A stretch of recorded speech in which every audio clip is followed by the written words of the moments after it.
हम मैथिली भक्ति सबगोटे के प्रणाम करै छी। आइ हम एकटा बहुत सुंदर बेटा विवाह के गीत सुनाबि रहल छी। आशा अछि बेटा विवाह के गीत अहाँ सब आदमी के नीक लागत। सुनू ई बेटा विवाह के गीत आ हमर वीडियो के लाइक, चैनल के सब्सक्राइब सब आदमी कर देबै। जय मैथिली, जय भक्ति। बाबा साजू बरियाती जोरिया में, बाबा साजू बरियाती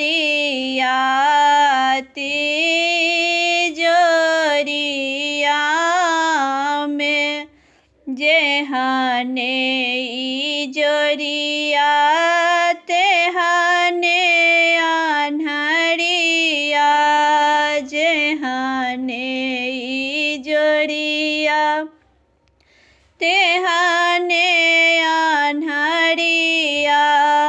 साजू बरियाती घन घोरिया में, बाबा साजू बरियाती घन घोरिया में, बाबा साजू बरियाती जोरिया में, बाबा साजू बरियाती जोरिया में।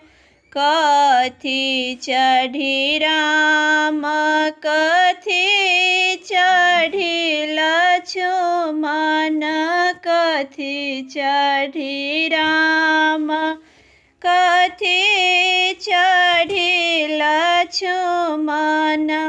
किए शोभै खरा खरिया में, बाबा के शोभै खरा खरिया में, बाबा साजू बरियाती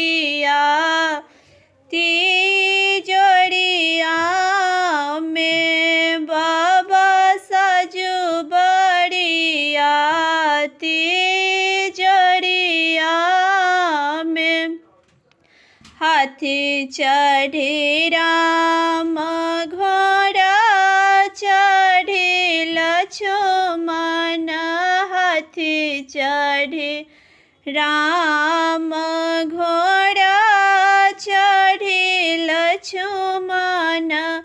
समाधि शोभै खरा खरिया में, बाबा समाधि शोभै खरा खरिया में, बाबा साजू बरियाती जोरिया में, बाबा साजू बरियाती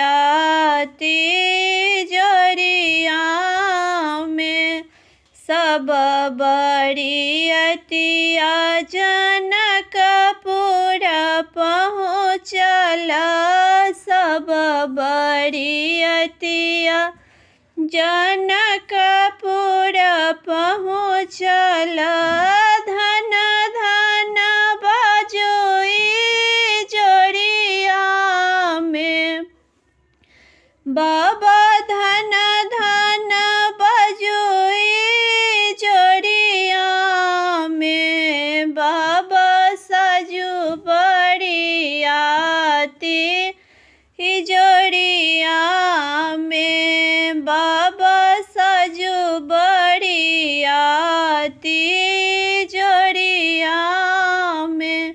जेहने ई जोरिया तेहने अन्हरिया, जेहने ई जोरिया तेहने अन्हरिया। साजू बरियाती घन घोरिया में, बाबा